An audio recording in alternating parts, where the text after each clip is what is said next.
Na semana passada, nós fizemos uma ligeira abordagem sobre a ideia contida no primeiro, capítulo primeiro do Médio, a ideia de a-espírito.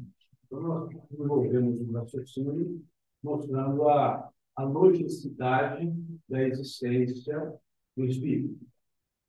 E aí, falamos para hoje, né, sugerir algumas indicações bibliográficas para conversarmos hoje.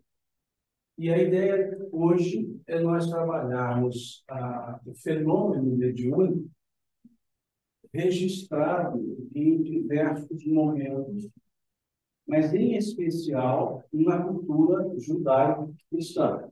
Porque se nós formos fazer uma revista histórica, nós teremos um fenômeno mediúnico em diversas culturas, desde os iniciáticos sumérios, passando pelos sacerdotes gregos de Egito, pelos oráculos gregos, e aí nós teremos manifestações salpicadas. Mas dentro de uma ideia judaico-cristã, nós também temos, e nessa ideia nós vamos ficar exclusivamente com o Velho e Novo Testamentos, para a gente perceber que a fenomenologia mediúnica não é uma criação do pensamento espírita. Não foi a doutrina espírita que inventou a mediunidade. E sequer a palavra, né? Porque Kardec utilizou uma palavra latina, médium, e trouxe no seu sentido bem estrito, intermediário. E daí veio, derivou a palavra mediunidade. Mas não é uma invenção. É um dos princípios fundamentais da doutrina espírita. Mas não é invenção. Não foi uma criação espírita. Não foi o espiritismo que inventou. A fenomenologia sempre existiu. É uma característica, nós dissemos na última semana, é uma característica do espírito. É a forma de manifestação que o espírito tem quando em contato com o mundo material. Quando nós falamos aqui da questão entre 4, 5, 6, dos espíritos, sobre o mundo espiritual e o mundo material e a inter-relação entre esses dois mundos. Então, a forma que o espírito tem para se comunicar, tanto estando ele encarnado ou desencarnado, é por esse meio de uma percepção mental, que então nós chamamos de mediunidade. Ok? Bom, dentro então dessa lógica, se nós olharmos a estrutura velho-testamentária, nós veremos alguns dispositivos que vão mostrar a existência do fenômeno mediúnico. E, de certa forma, vão nos mostrar alguns regramentos que surgiram naqueles momentos. Então, se nós olharmos lá no Pentateuco Mosaico, se olharmos no Levítico, o capítulo 19, nós teremos lá, por volta do versículo 8, por aí, nós teremos lá uma regra proibitiva. Nós teremos uma proibição. Lá está escrito: ai de ti, se te dirigires a um evocador de mortos. Virarei meu rosto contra ti e te banirei da face da terra. Isso está escrito lá. Não pode dizer, não houve proibição. Houve. Está lá. Se nós olharmos o Deuteronômio 18, a partir ali do versículo 12, por aí, nós teremos uma outra proibição. O Levítico é o livro das leis. O Deuteronômio, a palavra deuteronomia, deutero quer dizer novo, nomia, norma, nova norma. Então, é uma nova lei, mantendo elementos do Levítico e acrescentando alguns outros elementos que não haviam sido trabalhados no Levítico. Então, nesse Deuteronômio 18, tem também uma proibição. Não se ache no meio de ti quem faça passar pelo fogo o seu filho ou sua filha, nem que se dê aos algozes, à magia, ao feiticismo, à invocação dos mortos, pois o Senhor abomina tais práticas. Então, temos lá duas proibições. Bom, se há uma proibição, aqui não vamos entrar no mérito da proibição ainda, mas se há uma proibição, isso aqui é para ser um B, tá? Está com cara de qualquer outra coisa que não B. Mas um dia ele evolui para ser B. A minha letra é divina, gente. É só Deus que entende. Então, eu normalmente eu escrevo falando, porque aí vocês anotam o que eu falo e não o que eu escrevo. Porque eu também não consigo ler depois. Eu vejo que a professora Isabel, que é minha professora, ela tinha um problema comigo. Tá? Sabia ler. Isso podia me ajudar. Me dar nota porque ele entendeu, não me deu nota porque ele entendeu. Que pode ver, né? Baita professora, eu digo, grande professora. Então, vejamos, se houve uma proibição, é porque havia um fato.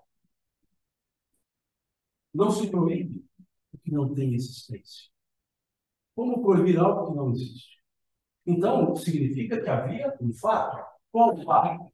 Uma evocação dos mortos. Porque se parece um pingo, mas vai virar obra. Porque se está proibindo a evocação dos mortos, é porque havia a evocação dos mortos. E se havia evocação dos mortos e os mortos falaram, não fato. Porque se o não falasse, não existiria o fato. Então, vamos entender por quê. Então, aqui simplesmente o raciocínio para a demonstração da existência do fato. Certo? Mas agora podemos raciocinar o mérito da proibição. E nos perguntar, proibiu-se o quê? Ah, proibiu. Mas proibiu o quê? Vamos lá. Este o quê? Proibiu o fato ou a forma? Proibiu-se o fato ou a forma? Vamos imaginar um fato. Lei da gravidade. É um fato, não é? Pode existir uma norma que proíba esse fato? A norma. A norma. Pode. Essa norma teria aplicabilidade para coibir o fato? Não. Por quê? Porque, embora surgisse uma lei que dissesse está revogada a lei da gravidade, a pessoa que pulasse para comemorar cairia. Porque a lei da gravidade continuaria existindo. Perceberam? Então, havendo uma proibição com relação ao fato, o fato deixaria de existir. O fato de uma comunicação, não com os mortos, mas comunicação intervivos, um vivo de lá, um vivo de cá, esse fato poderia ser proibido. O fato em si, a existência dele, não. Então, se não tem como proibir esse fato, como se não se proíbe esse fato, então está se proibindo. Eu posso proibir o exercício? Aí eu posso. Embora você tenha a faculdade mediúnica, você está proibido de exercê-la. Eu não posso dizer, você está proibido de possuí-la, porque ele continuará tendo a faculdade mediúnica. Mas eu posso dizer que você não pode exercê-la. Concorda? Ok. Então ele proibiu a forma. Ou, vamos trocar, ele proibiu o exercício. Certo? Bom, mas como é que fica então? Porque aqui é um regramento. Se nós olharmos um outro livro que compõe o Pentateuco, o livro Números, escrito pelo mesmo autor que escreveu o Levítico, Deuteronômio, E está justamente entre os dois, na ordem de colocação no livro: Gênesis, Êxodo, Levítico, Números, Deuteronômio. Se nós olharmos o livro Números, no capítulo 11, nós teremos um elemento, um fato, que vai nos permitir dizer que o que foi proibido foi o exercício por causa da forma que era exercido. Porque nós não podemos dizer, não, ela proibiu o exercício, mas por causa da forma. Onde eu posso buscar um fundamento para dizer isso? Eu não posso buscar um fundamento em outro autor que não seja o que fez a proibição. Porque senão eu posso ter um choque de pensador, de premissa. Mas aqui não, eu estou buscando o mesmo autor. E o que nós temos no capítulo 11 do livro Números? Quando se proibiu, veja que eu citei vários outros elementos proibidos: magia, festicismo, alvoro, profecia, evocação dos mortos, não é isso o conjunto da proibição? Só que havia um grupo de 70 anciãos, nada, aos quais foi permitido o uso dos dons proibidos. Então, já está em xeque a proibição do exercício. Porque se há um grupo de 70 anciãos era permitido o exercício, então não era o exercício que estava sendo proibido, mas a forma que se exercia. E esse grupo de 70 podia fazer uso dos chamados dons proibidos. E o que acontece? Nesse capítulo 11, diz o seguinte: e terminando a reunião dos 70, saindo da tenda, após o exercício, chega uma pessoa para Moisés e diz a ele: Senhor, eis que dois que não estão no momento com os 70, então quer dizer que teria 68, que não estão fazendo uso dos dons proibidos. Veja, eles não estão nos 70, e essas duas pessoas estão fazendo esse uso aqui. E cito o nome das duas pessoas: Eldade e Medade. São eles, Eldade e Medade. E Josué diz o seguinte: vamos proibi-los. E aí vem a resposta de Moisés: deixai-os assim fazer. Quem nos dera se todos em Israel fizessem como esses dois? Olha a resposta dele: deixai-os assim fazer. Não estavam aqui. Josué queria proibir, porque estava proibido, e Moisés diz: deixai-os assim fazer. Quem nos dera se todos em Israel fizessem como esses dois. Ou seja, a forma que eles estavam fazendo era legal. E o que era a forma aqui? Era o aspecto fútil. Era utilizar os dons para buscar profecias, predições, orientações para coisas fúteis do dia a dia. Para se ter uma ideia, anos 70, meu pai conta isso, porque na época, nos anos 70, também tinha nascido. Amanhã eu faço aniversário, tá? Nasci em 64. Mas veja, nos anos 70, uma senhora chega para o Chico Xavier e fala assim: eu precisava de uma consulta, irmã, de uma coisa importantíssima, crucial para mim. Uma consulta, irmã. Eu queria que você, minha filha, meu filho vai se casar.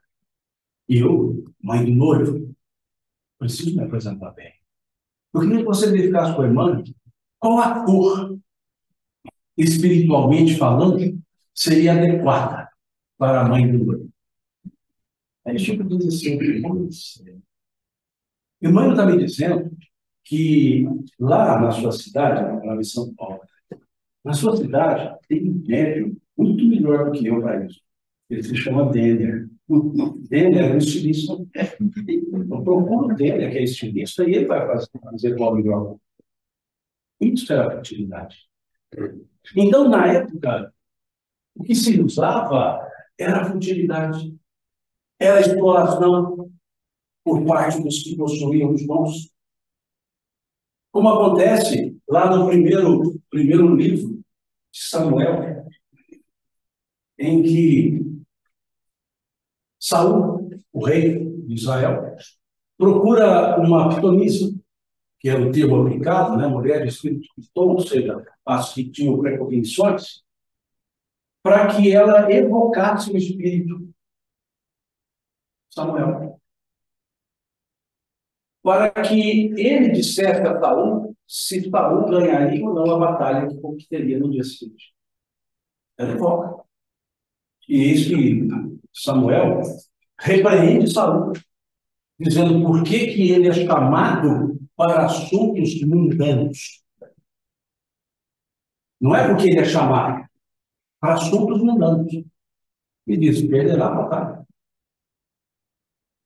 Então, o que se percebe nessa estrutura é que, tal qual agora, essa leviandade também não é adequada. Também não é adequada. E o que se proibiu não foi o exercício puro e simples, foi a forma que exercia. E aí ele vai dizer: quem nos dera se todos em Israel fizessem como eles fazem. Ou seja, quem dera se todo mundo fizesse, tivesse os dons e os exercesse da forma que eles exerciam. E não estavam presentes no grupo dos 70 naquele momento que foi permitido. Então, o que nós temos aqui? O primeiro reclamamento. Ou seja, o que Moisés fez, ele fez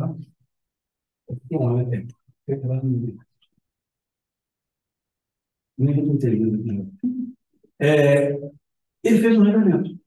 Um regulamento. Seriedade.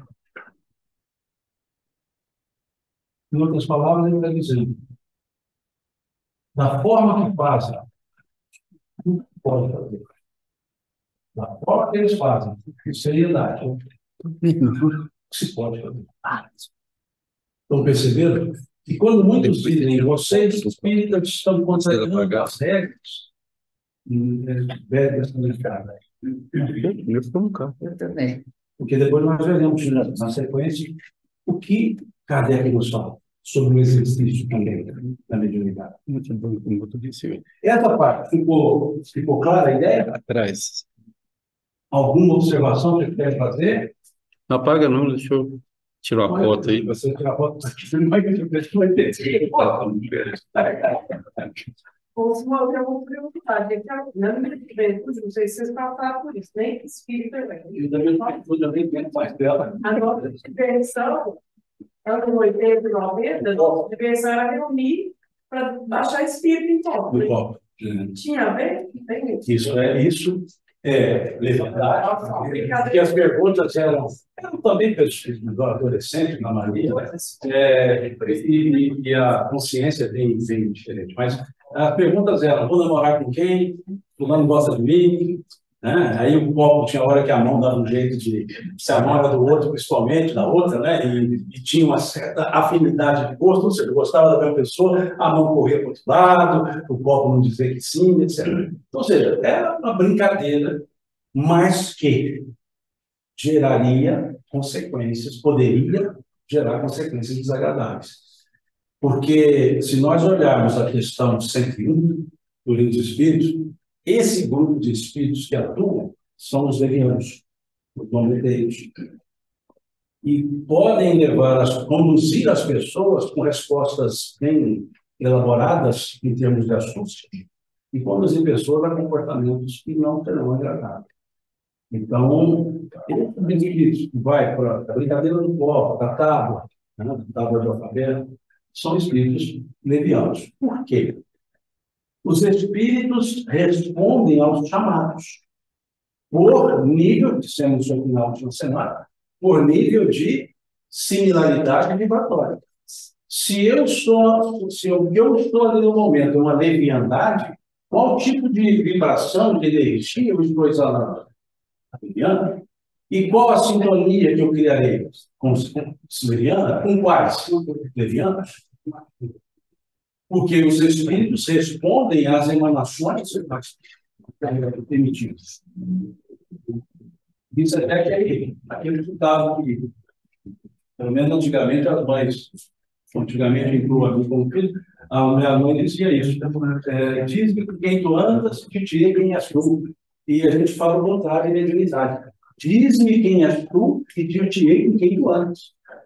Porque conforme eu sou a companhia do outro.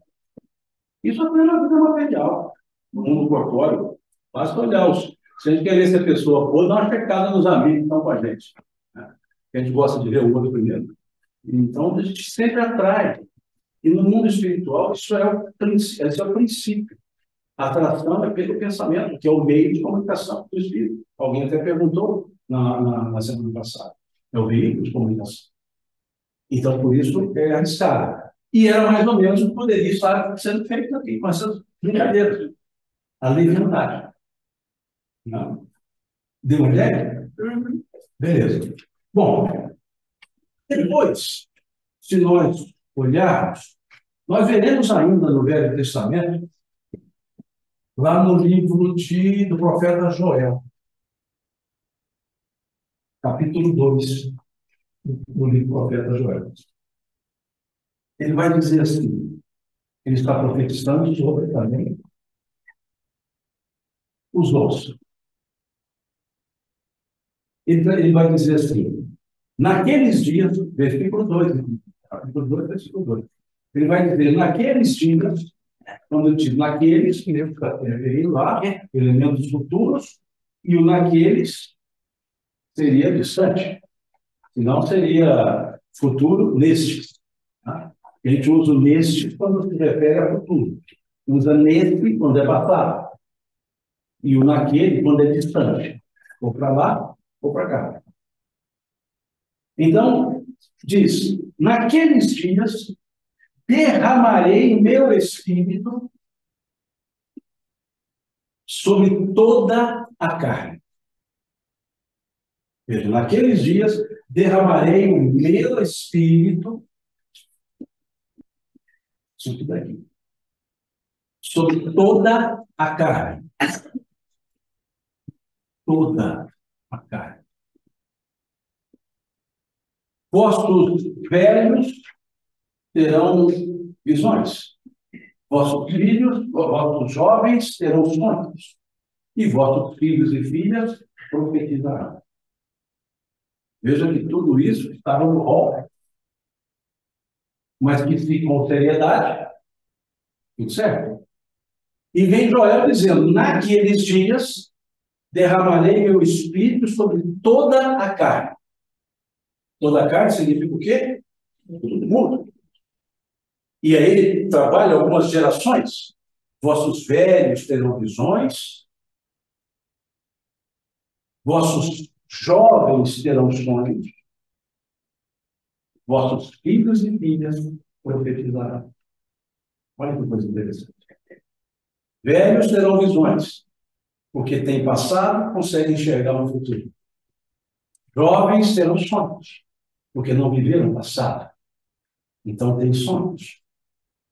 E vossos filhos e filhas, ou seja, a geração que sucederá, profetizará. Ou seja, isso aqui não vai ficar. Olha que interessante. Né? Lá, profeta Joel, Velho Testamento. O que seria esse, eu não chamaria de regramento, mas o que seria esse segundo ponto? Que nós podemos chamar, baseado em toda a carne, de universalidade. Ou seja, não é fenômeno exclusivo. É um fenômeno universal. Toda a carne. Veja que interessante essa lógica de Noel. E é interessante, só puxando um pouco, nós vamos encontrar Pedro, lá no capítulo, no Atos dos Apóstolos, capítulo 3, não foi demais. 3, mais ou menos. No capítulo 3, Pedro vai trazer isso aqui de novo. Porque ali ele estava vendo o fenômeno, estava acontecendo o fenômeno do Pentecostes. Pessoas profetizavam, pessoas falavam em línguas, pessoas entendiam línguas, não falavam, entendiam o que o outro falava. E Pedro vai fazer um discurso e vai citar Joel dizendo a mesma coisa, conforme escrito pelo profeta Joel. Naqueles dias derramarei e fala novamente isso. Veja, como que vai evoluindo os conceitos, vão evoluindo. Não a faculdade, ela continua.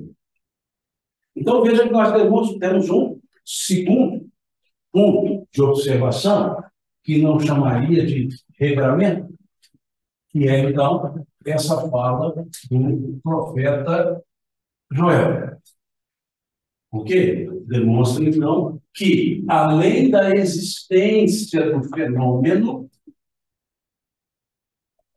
ele vai dizer que não ficaria circunscrito a 70. É universal. Todos somos mais ou menos. A Márcia coloca aqui que naquela época existiam muitas pitonisas, mas praticavam a mediunidade sem Jesus, que não aplicavam o dar de graça o que de graça receberam. E também ela fala que das igrejas fundadas por Paulo de Tarso, a igreja de Antioquia tinha muitas comunicações dos espíritos, que eles chamavam de vozes diretas. Vamos lá. Márcia é de São Paulo. Sim. Vamos lá. De fato é isso.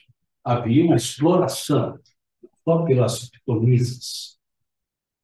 Havia aqueles profetas com períodos, aqueles que faziam o exercício de uma profecia interessante. Mas isso sempre houve, sempre haverá. Sim, veja. E também lá, mesmo sem Jesus, havia os que com seriedade tratavam desse assunto. Como disse aqui o Dado e Medade, como exemplo. Então, não é uma questão de mediunidade com Jesus ou sem Jesus. Nós só podemos falar isso depois que Jesus chegou. Antes, era uma questão pura da fenomenologia com a índole de quem a exercia.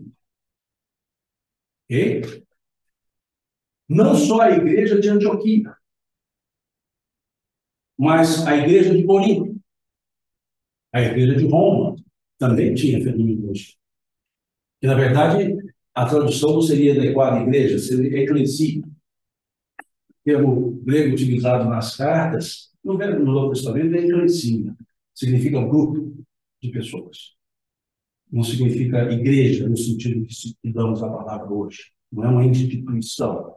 É um grupo de pessoas com propósitos comuns. E grupos pequenos.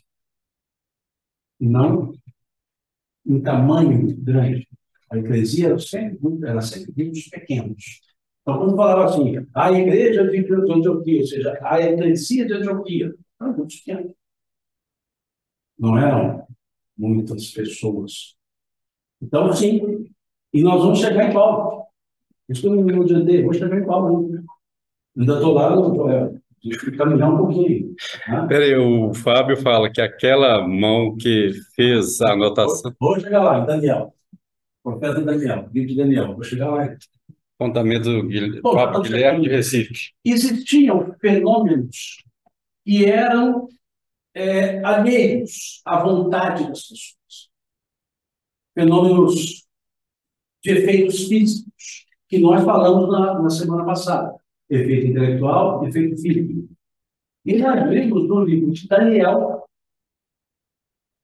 um fenômeno chamado pneumatografia, escrita direta, em que materializa uma mão, vai virar uma cacofonia, né? Uma mão, né? Não é uma mão, mas uma mão materializa e escreve na parede do palácio uma regra de lei para o rei Nabucodonosor.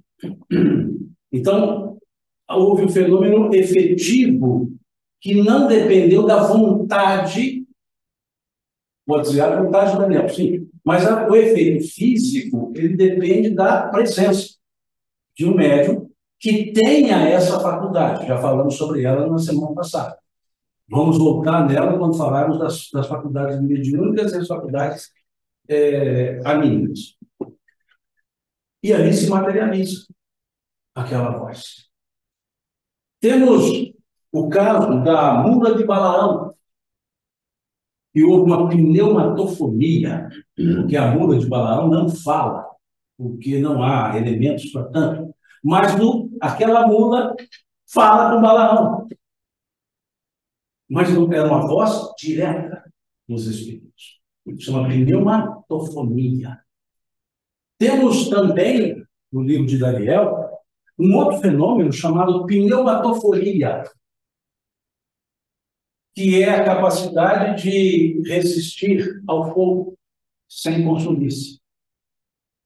Quando 3 judeus são levados a uma fornalha, por não se submeterem à lei de Nabucodonosor e não adorar o Deus babilônico, temos o fenômeno de próprio Daniel jogado em um caldeirão de óleo fervente, e sai ileso.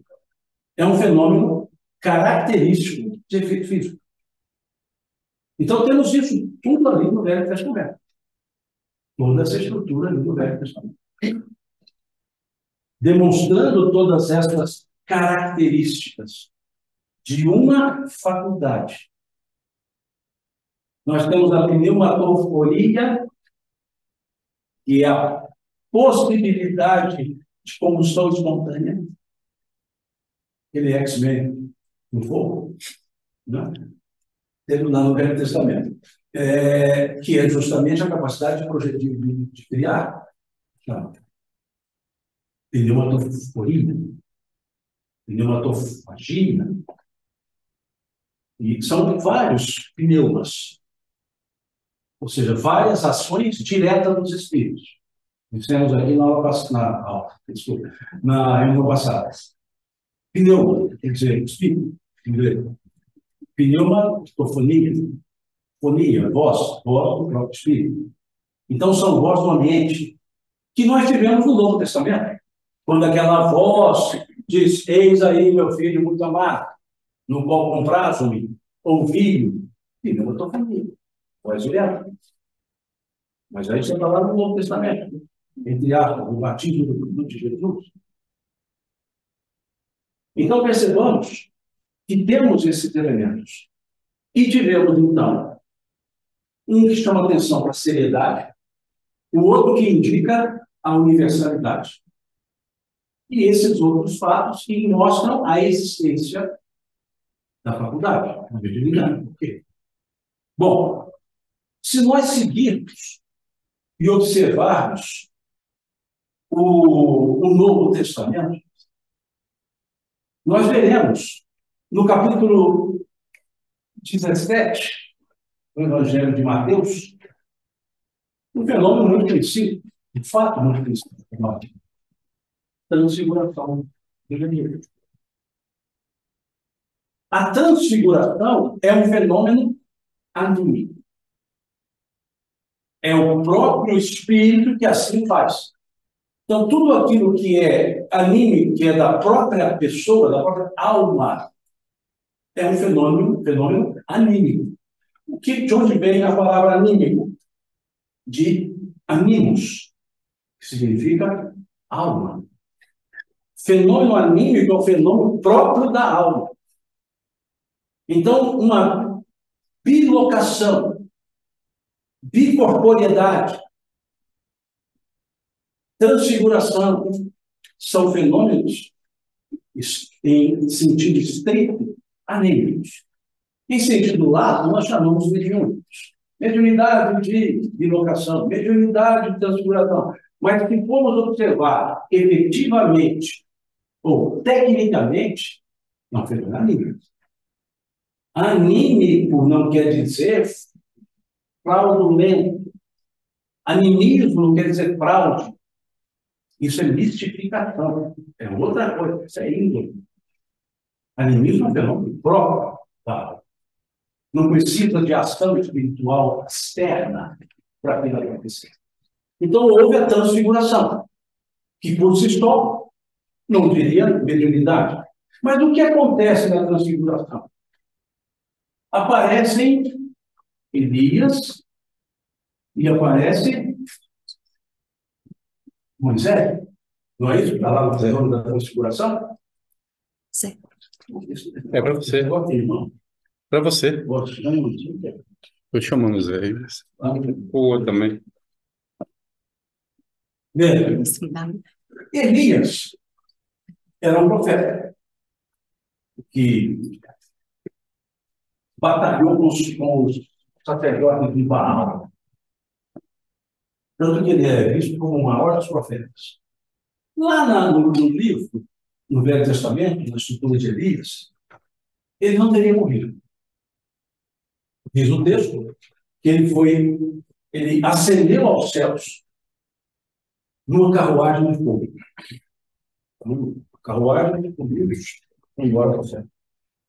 Mais fácil que tivesse morrido. Dá para encaixar melhor a ideia da morte. Uma carruagem já é mais difícil. Mas tudo bem, vamos deixar. Moisés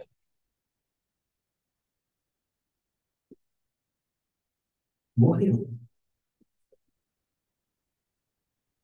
Foi sepultado no monte Sinai.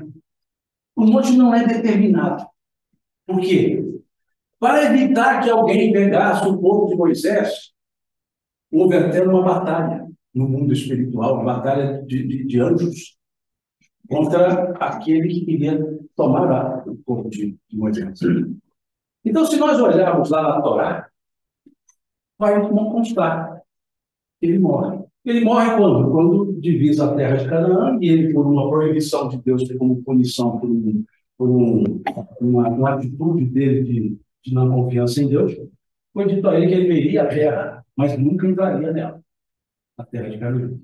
E ele morre. Então, no fenômeno de transfiguração, apareceu um indivíduo morto. Estou até citando Elias na carruagem de fogo, sem problema. Mas vem Moisés, estava morto. E um detalhe, quem foi Moisés? O que proibiu? O Levítico 19, o Deuteronômio 18, é obra dele. E ele descumpre o que ele proíbe. Olha que coisa interessante. Faz o que eu mando e não olha o que eu faço. E essa ideia mosaica? Não é? Porque aquele fenômeno da transfiguração tinha uma utilidade. A aparição deles, e com detalhe, uma aparição altamente tangível. Por quê? Porque estavam presentes Pedro, João e Tiago. Os três presenciaram. E Pedro disse para Jesus assim: que bom nós estarmos aqui, porque podemos armar três tendas. Uma para o Senhor, uma para Moisés, outra para Elias. Mesmo distante. Tangibilidade absoluta daquela aparição. Agora, por que houve o fenômeno? E por que foi Moisés e Elias? Aí nós temos que andar um pouquinho para o capítulo que antecede. Porque quando Jesus é perguntado qual o maior dos mandamentos, Jesus responde dizendo: amarás o Senhor teu Deus com todo o teu coração, teu espírito, entendimento. Não. E amarás o teu próximo como a ti mesmo. Ele responde assim. E aí ele acrescenta: desses dois mandamentos, amar a Deus e ao próximo, dependem toda a lei e os profetas. E qual era o mandamento? Amar. Então ele está dizendo: olha, esse mandamento amar, a lei depende dele. Ou seja, para aplicar aqueles dispositivos da lei mosaica, tinha que ter uma amorosidade. Veja.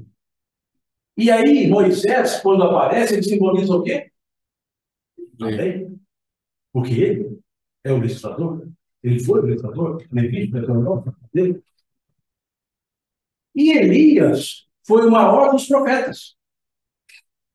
E aí diz o Cristo: desse mandamento amar, depende toda a lei e os profetas, que são os dois elementos respeitados e seguidos pelos judeus.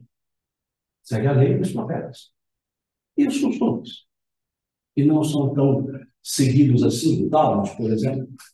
Mas veja, então, o que nós tivemos ali? Uma pessoa no meio, e aparece de cá a lei, aparece de cá o profeta. E qual era o mandamento do qual dependeriam os profetas e a lei? Amar. Quem estava no centro? Jesus. Que era o símbolo do amor. Então, a transfiguração tinha propósito.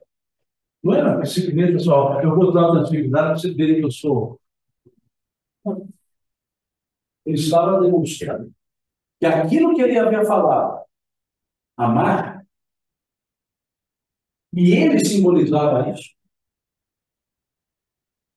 Eis que vos dou um novo mandamento, que vos ameis uns aos outros, como eu vos tenho amado. Não é só amar, como ele amou. Então ele simboliza isso. E quer dizer, olha, aqui é o ponto de convergência de tudo que os profetas disseram e do que a lei cuidou. Então havia um propósito. Perceberam? E um fenômeno cuja aparição de um morto e vindo assim, justamente o que havia proibido. Se a proibição fosse do fato ou do exercício, essa aparição de Moisés revogou a proibição, porque ele mesmo perdoou. Perceberam, então? Mais um fenômeno ali constante. O Eduardo Cetrel, São Paulo, o livro de Atos traz diversos casos em que dons mediúnicos foram utilizados sem ter os cuidados com a forma. Sim, inclusive 19. Temos o caso de Bar Jesus, Atos 13:6, e o caso dos 7 filhos de Seva, 19:14:1. Vamos falar disso também. Entre outros, boas ilustrações sobre os inconvenientes do uso dos dons de mediúnicos sem dar uso a esses cuidados. Depois ele fala: Simão, se Jesus era médio de Deus, conforme vemos em Gênesis de Kardec, tudo que ele realizava, Jesus, era mediunidade anímica? Tudo era fenômeno anímico? Necessariamente.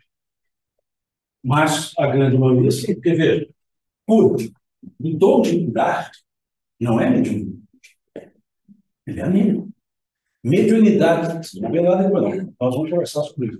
Mediunidade de cura, Kardec, quando diz lá médium de cura, ele quer dizer um intermediário entre a cura e a pessoa curada, mas não com a ação do Espírito.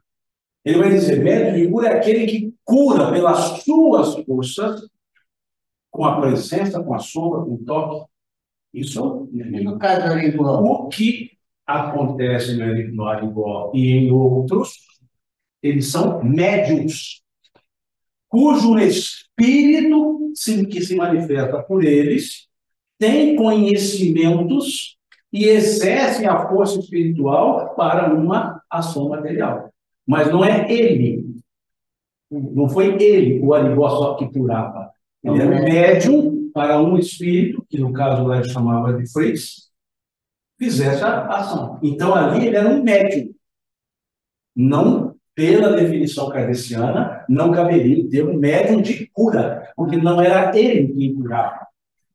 Era uma ação do espírito. E assim outros, não só Alicóis, é mais conhecido, Edson Queiroz, e vários outros, como temos na atualidade, como tivemos aqui enquanto fazia um trabalho caritativo muito importante. E era médico. Então, por isso é que eu disse no nosso primeiro encontro, nós precisamos entender a linguagem do espírito, para não usar os termos que não representam o que está sendo dito. Eu me lembro de uma das primeiras aulas de direito que eu tive com o professor, uma frase de Miguel Reale, não o Júnior. Ele disse: para dominar uma ciência, primeiro é preciso dominar a linguagem da ciência. Para dominar o direito, é necessário dominar a linguagem do direito. Então, para a gente conhecer a mediunidade, nós temos que dominar a linguagem. Ou seja, quais são os termos da linguagem? De uma forma estrita. Agora, de uma forma coloquial, a gente acaba usando elementos metonímicos e trocando os termos. Então, é isso que a gente tem que observar. Então, veja, uma cura que ele fazia dele. Quando Pedro curou, o que Pedro disse? O que eu tenho, eu te dou. Aí ele puxou em nome de Jesus de Nazaré. Então, são fenômenos. Jesus cura uma cegueira utilizando a sua própria energia. E usou, em um caso, um elemento terroso, um saliva, que passou no olho da pessoa. Precisava, talvez, daqui, não sei, talvez não. Mas quis usar, para mostrar outra coisa. Então, sim, são. Agora, o médium de Deus que Kardec quer colocar é aquela ideia que ele transmitia o que era o pensamento de Deus. Se nós olharmos o primeiro capítulo do Evangelho de João, nós veremos o Verbo. Lá no princípio era o Verbo, Logos. Logos quer dizer palavra, que foi traduzido como Verbo. No início era o Logos. O Logos estava com Deus. O Logos era Deus, ou seja, o Verbo era Deus. E aqui, permite-me parênteses, não vai dar bem. A frase diz: o Verbo, isso aqui é um B, tá? É um R, Deus. Quando se olha essa frase, o que a gente entende? O Verbo era Deus, ou seja, Deus era o Verbo, é isso que entende. Mas não é isso que é escrito. Aí nós precisamos das nossas aulas lá da 7ª série. Análise sintática. O verbo ser é um verbo de ligação. Ele é usado quando se vai colocar para o sujeito o predicado. Lembra? Predicado verbal, predicado nominal, sujeito do predicativo. Lembra dessas questões todas lá da 7ª série? A gente acha que não tinha função, porque tinha que fazer prova. Aí o Carlinhos é o Papa da língua portuguesa. Né? Veja, nessa oração, qual é o sujeito? Por que ele é o sujeito? Porque ele é precedido de uma determinante. Não é isso, Carlinhos? Tem uma determinante, né? Quando eu tenho uma determinante, a palavra seguinte será sempre o substantivo. O substantivo é sempre o sujeito. Ok? Então, o sujeito é verbo. Sujeito. O era, o verbo ser, é um verbo que vai indicar o predicativo do sujeito. Olha que coisa interessante. Isso aqui, Deus, é o predicativo do sujeito. O que é predicativo do sujeito? Predicado. O que é predicado? Suavidade. Olha que interessante. O que então essa frase está dizendo? O verbo era divino. Não é que o verbo era Deus. E o verbo se fez carne. Não foi Deus que se fez carne. Porque Deus é o predicativo aqui na frase. Ele é sempre o substantivo. Mas aqui nessa frase, na construção sintática da frase, ele é o predicativo. E se ele é o predicativo, ele está dando qualidade ao sujeito. Ou seja, está dando uma qualidade ao sujeito chamado palavra. Ou seja, a palavra era divina. Essa palavra é o ensino. E o ensino se fez carne e habitou entre os homens. Quem habitou entre os homens? Jesus. E ele trazia o quê? O ensino divino. Por isso, não é Deus. Entendeu?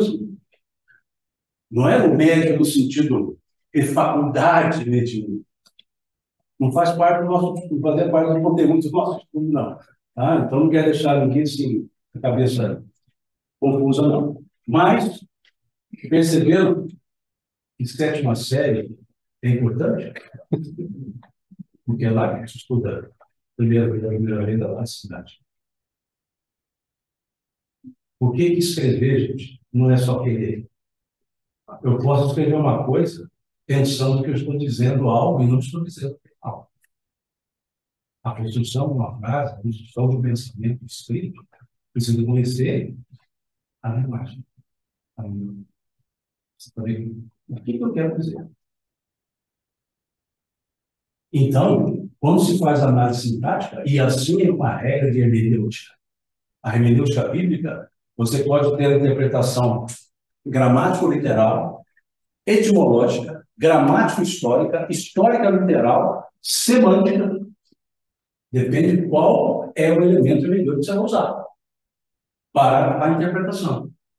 E todas passam por interpretação de texto. E eu interpreto um texto fazendo análise sintática da construção das frases. Quando eu estudou lá, oração subordinada, adjetiva, restritiva, é importantíssimo entender essas coisas, porque eu vou restringir parte do que eu quero dizer. O exemplo que mais uma pessoa dava, qual era? O aluno que estuda, aprende. Eu posso tirar o que estuda, a frase tem sentido, o aluno aprende. Mas naquela frase é uma subordinação, só o que estuda. E é restritivo.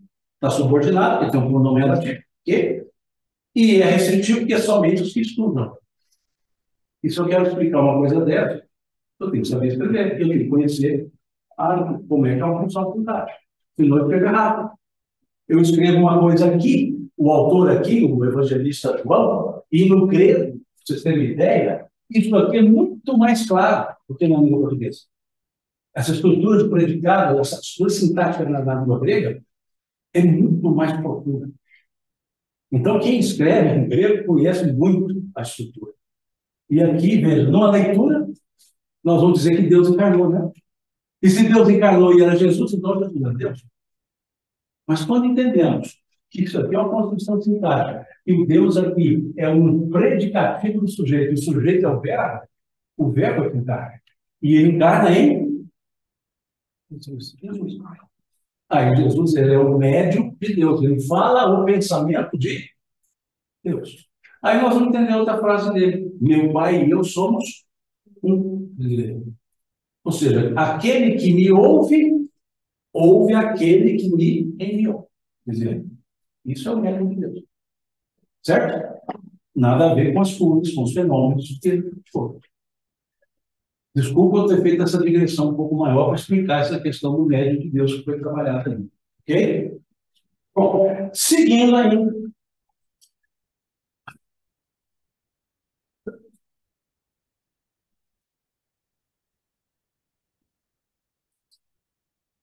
Parei onde mesmo? Não, transfiguração. Né? Seguindo ainda. Se nós olharmos a outros fenômenos, endemoniado Gadareno, o endemoniado, que ora cair no fogo, cair no chão, vários fenômenos das expulsões são demônios. Nesse caso, havia o obsidiado. Mas se nós olharmos, agora saindo um pouco dos evangelhos e indo para a carta paulina, nós veremos na primeira carta aos Coríntios, capítulo 12. Todo ele é uma estrutura de dons mediúnicos. Vocês têm um Velho e Novo Testamento aqui.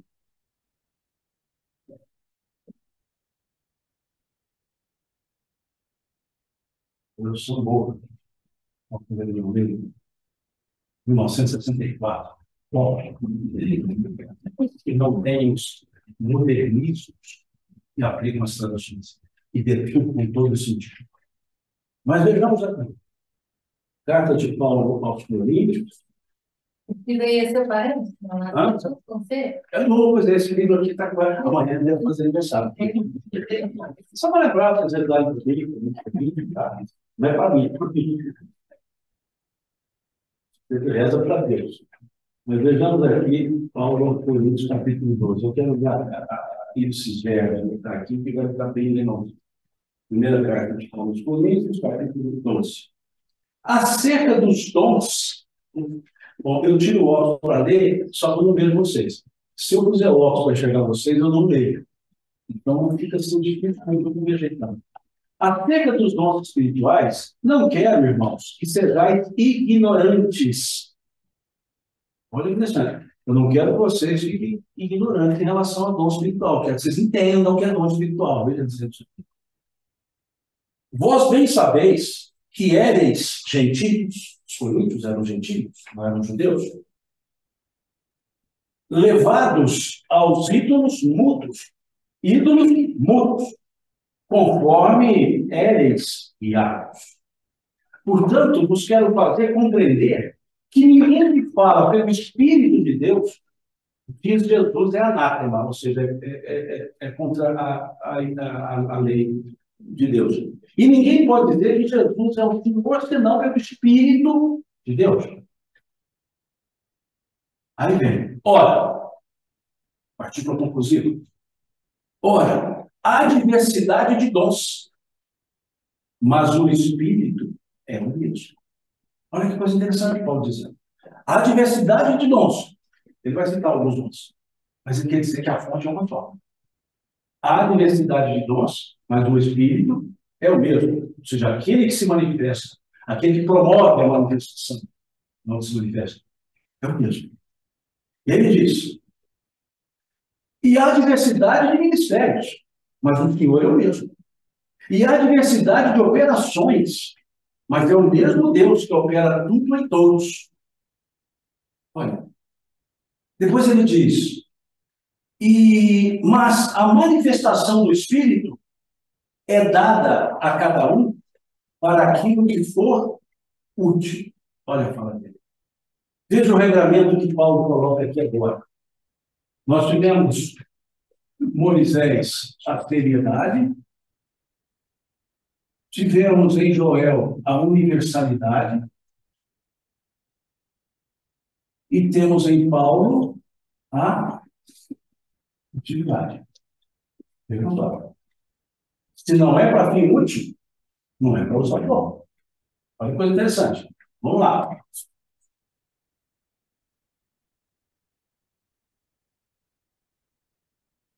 Mas a manifestação do Espírito é dada a cada um para o que for útil. Por quê? A uma pessoa, pelo Espírito é dada a palavra de sabedoria. O pessoal chama de dom da palavra, né? Da palavra de sabedoria, pelo Espírito. E a outra, pelo mesmo Espírito, a palavra da ciência. E a outro, pelo mesmo Espírito, a fé. E a outro, pelo mesmo Espírito, os dons de curar. E a outro, a operação de maravilhas. E a outro, a profecia. E a outro, pelo mesmo Espírito, o dom de discernir os Espíritos. Olha o que está dizendo, Paulo. É dado o dom de discernir os espíritos. Evidência. Deles. O Paulo, né? Versículo 10. E a outro, a variedade de línguas. E a outro, a interpretação das línguas. E veja como ele conclui. Mas um só e o mesmo Espírito opera todas essas coisas, repartindo particularmente a cada um como quer. Ou seja, vai ter pessoas que têm tipo de dom, o tipo é particularmente. Olha o que Paulo escreve, então, nesse capítulo 12 da sua primeira carta aos Coríntios. Isso aqui é um tratado de mediunidade. É o que Kardec coloca no capítulo 15, capítulo 16, capítulo 17 do livro dos Médiuns, explicando cada uma das faculdades mediúnicas. E o que Paulo está fazendo aqui? Faculdade mediúnica. E dizendo que é o mesmo Espírito. Ou seja, a fonte é a mesma. Aí nós precisamos usar utilizar o capítulo 20 do livro dos Médiuns, sobre a questão da influência moral dos médiuns, para buscar esses encontros. Então, tivemos uma terceira. Se nós olharmos já no Atos, não tem um quarto. Atos dos Apóstolos, capítulo 19. Nós vamos ter um fato que narra uma reunião mediúnica ao ar livre. Lá diz o texto: em nome de Jesus, Paulo fazia milagres. E de sorte, até as suas roupas, quando levadas aos doentes, eles se viam curados. Isso se chama de psicometria. Fenômeno mediúnico, fenômeno anímico, é uma psicometria. Ele se manifesta de outras formas também. Como percepção das pessoas que estavam no ambiente e não estão mais. O médico psicômetro pode chegar aqui, todo mundo foi embora e fala: todo mundo estava nesse lugar, fulano estava dentro, fulano estava dentro. Porque ele capta o campo energético. Isso chama psicômetro, ou seja, imediatamente.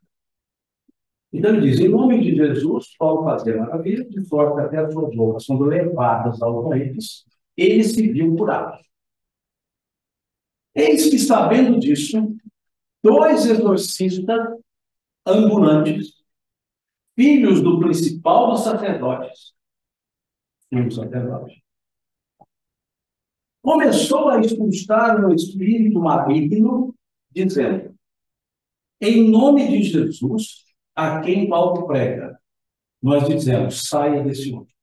Em nome de Jesus, a quem Paulo prega, nós dizemos: saia desse homem. E o espírito maligno, ouvindo isso, virou-se para os dois e disse: Jesus nós conhecemos. Paulo sabemos bem quem é. E vós, quem sois? E avançando sobre eles, fugiram eles, maltratados e nus.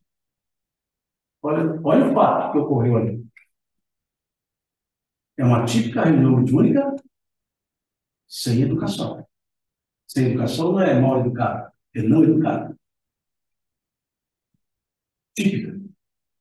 O que nós temos ali? Autoridade moral. Aqueles dois não tinham para conversar, para lidar com aqueles filhos. Jesus nós conhecemos. Paulo sabemos bem quem é. E vós, quem sois? Em outras palavras, quem são vocês para querer me advertir? Quem são vocês para me tirar daqui se são piores do que eu? Ou são tão iguais a mim? E não é isso que acontece nas reuniões mediúnicas desequilibradas? Quando aquele que dialoga com os espíritos, eu não sou de usar o termo doutrinador, porque a gente não doutrina espírito, a gente orienta, dialoga, mas ninguém doutrina, ninguém vai ensinar a doutrina espírita para o espírito. Não é a função de um diálogo na reunião mediúnica. Muitas vezes ele vai usar isso. Eu falo, sai, vai embora. Ele fala, por quê? Por quê? Por que você tem que falar isso? E ele pode desnudar aquele que está dialogando. Desnudar como? Daqui a pouco ele dá. Isso como o Espírito Mineiro, né? Pera aí, senta aí. Deixa eu te contar o que você anda fazendo. Você está me falando para eu fazer isso, mas você faz isso. Você vai desnudar essa mentira. Mas como é que fica, então? Eu não sou uma pessoa pura, não tenho autoridade moral. Ótimo. Reconheça isso no diálogo. Olha, o que você está fazendo prejudica. Eu imagino que se eu estivesse no seu lugar, talvez eu faria do mesmo jeito. Porque eu vejo que você está carregado de raiva, de vingança, e o motivo é um motivo duro, eu sei. Talvez eu, no meu lugar, eu também queria vingar. Mas como eu não estou no seu lugar, eu estou vendo algo que você não está vendo. Está prejudicando a você. Você não tem paz. Ou você está em paz? Mesmo vingando, você está em paz? Veja, eu não estou dizendo que eu sou em paz. E eu não estou sendo hipócrita. E não adianta ser hipócrita. A hipocrisia chega primeiro. Por isso que quem dialoga, nós vamos chegar nessa fase, acho que lá no oitavo ponto, sobre essa questão do dialogar com o Espírito. É um diálogo de pessoa para pessoa. De pessoa para pessoa, por exemplo, eu com o Zé, eu converso assim, tudo bem, bom, legal, filho. Agora chega o Espírito e eu falo assim, seja bem-vindo, meu querido irmão. Eu não chamo ninguém por irmão. Por que na hora da reunião de junta eu estou chamando de irmão? Hipocrisia. Eu vou dizer, olha, seja bem-vindo. Sinta-se à vontade. Não é assim que eu falo com as outras pessoas? Está assim, só lá. Está certo que você não vai falar assim, e aí, cara, você tem, qual é a tua? Né? Eu também falo na matéria, em momentos importantes para isso. Então, a gente precisa perceber que precisa haver uma naturalidade. Nesse capítulo 19, não teve naturalidade. Teve uma pseudo-autoridade e valendo-se de um argumento de autoridade alheia. Em nome de Jesus, a quem Paulo prega. Mas não era Paulo, nem Jesus estava ali conversando com ele. Então, não adianta eu evocar uma autoridade que eu não possuo. Mas eu posso demonstrar que, apesar de não ter essa autoridade, naquele caso, eu estou enxergando por um viés que o próprio Espírito não está enxergando. Aí ele diz, não, mas ele merece isso. Ele merece. Concordo com você. Em tese. Por quê? Se você vinga, quem vai ficar chateado? A outra pessoa. Quem eu estou vingando. Certo? E ela fica tão chateada quanto você. Aí você reencarna. Você sabe que você reencarna, né? Não, claro, você reencarna. E esse desencarna. E ele vai fazer isso com você. Aí depois você desencarna, ele reencarna, você faz isso com ele. Depois você desencarna, ele reencarna e faz. Quando vai acabar isso? Quando alguém com uma certa inteligência disser, não vale a pena isso. E eu acho que você é esse alguém que pode dizer, não vale a pena continuar com isso. Porque eu estou cavando na minha volta. Por esse lado você até pode ter razão. Não, pensa a respeito. Não vamos fechar essa questão agora. Pensa, depois, numa outra oportunidade, você voltando aqui, a gente continua a conversa, beleza? Beleza, tchau. Eu não sou obrigado a concluir um convencimento na reunião. Se não houver clima para isso. Se a pessoa fala, o Espírito fala, não, vou pensar a respeito. Ótimo, pensa a respeito. Depois nós continuamos. Agora ele diz, vou pensar, eu quero convencê-lo agora, já não penso mais. Já estou vingativo. Dei um espaço que vou pensar. E o outro insiste em não me dar o espaço para pensar. O que eu vou fazer? Então não adianta, não vou pensar, vou continuar o que eu estou fazendo. É preciso bom senso, é um diálogo, não é uma doutrinação. É um diálogo. E um diálogo carregado de bom senso. Não é assim que eu falaria com alguém? O Zé fala, não, tudo bem, você está com 40 anos, mas me dá 2 dias para pensar. Falei, não, que 2 dias de conversa. Não é isso que aconteceria? Por que é diferente de nós? Ah, mas quem garante que ele volta? Deixa que os benfeitores que cuidam da reunião resolvam. Isso não é mais problema disso. Pode ser que uma outra pessoa, em outro lugar, siga com o diálogo. E pode ser que ele volte e continue. Não vou, depois, quando for falar disso, eu dou exemplo. Eu vi várias vezes. De voltar a conversar e voltar para o médico que não estava presente na reunião anterior. e que mal sabia que tinha acontecido na reunião? Tem diversos fatos. Então, veja, um outro ponto.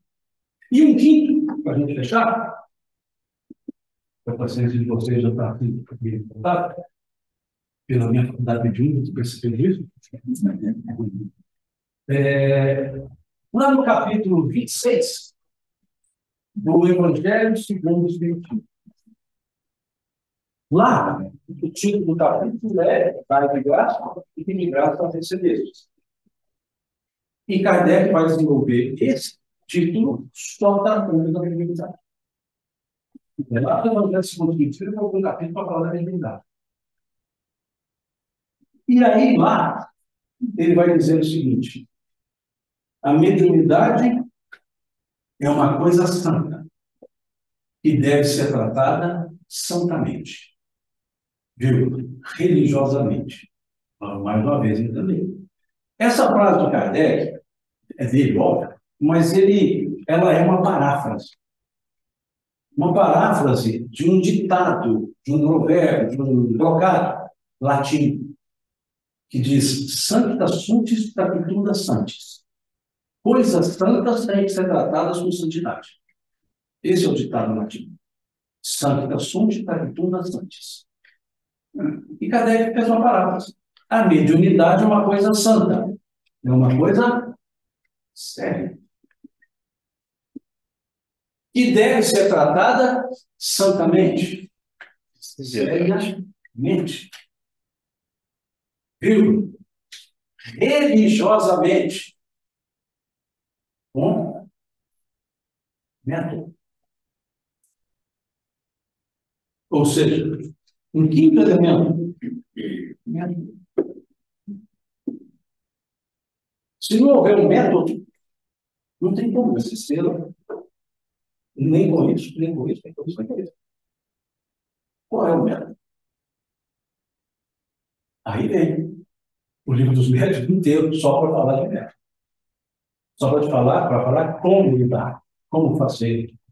Tanto que os primeiros capítulos, os 4 primeiros, tirando o primeiro que é A Espíritos, mas que de certa forma desenvolve uma ideia de método, 2, 3 e 4, ele só fala de método, de sistema, de método. Então, esses 5 elementos, todos eles, esses aqui tirados dos textos bíblicos, esse tirado de Kardec corroborando, esses textos mostram que a mediunidade, no seio judaico-cristão, sempre existiu, foi regulada e não é proibida. E ao dizer isso aqui, é uma coisa santa que deve ser praticada simplesmente, ele está evocando seriedade, está evocando autoridade, está evocando pelo método a autoridade, justamente pela universalidade do período. Ou seja, todo mundo então, se não houver um método, não bagunça. Por isso que o livro dos médios, ele chamou de livro dos médios, ou dos evocadores, livro dos médios, ele diz guia dos médios ou guia evocadores. Guia. Por isso ele é um médium. O livro dos médios, ele nos transporta. Ele é melhor dizendo, ele é a porta que faz com que nós saiamos do senso comum e entremos para o mundo do senso crítico.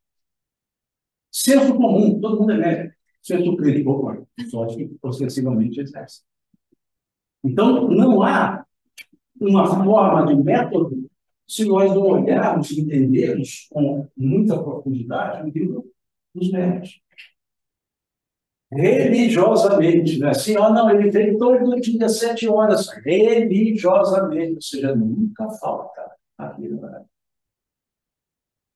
É isso que nós precisamos entender.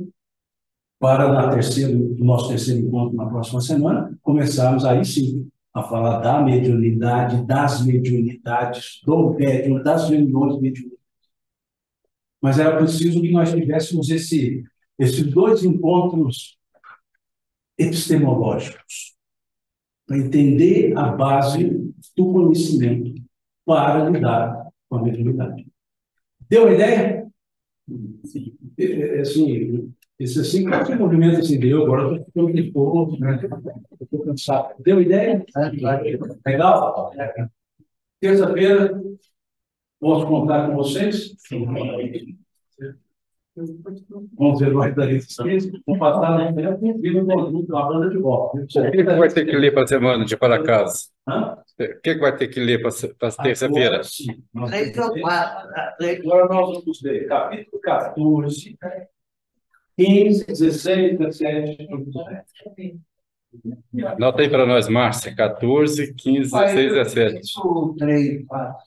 Já falamos lá na aula anterior, lá na reunião anterior, quando falamos da epistemologia da realidade espiritual. Então, não precisamos trabalhar ainda. Nós vamos agora sobre o mérito. Então, a lida também na questão 382, do livro O Consolador. E já que está na 382, pode ler a 383 também. Mas a 382 é fundamental para a gente começar a conversa na semana que vem. E depois nós vamos ao capítulo 14 do livro dos médicos. Certo? E aí pode ser que eu traga algumas, como eu chamo aqui, slides. Eu falo pode ser porque ele vai me dar tempo, né? Então não posso ter. Tá bom? É isso. Paramos por hoje. Agradecemos a Deus pela oportunidade, o amparo do benfeitor espirituais e rogamos as bênçãos de Deus no nosso dia a dia.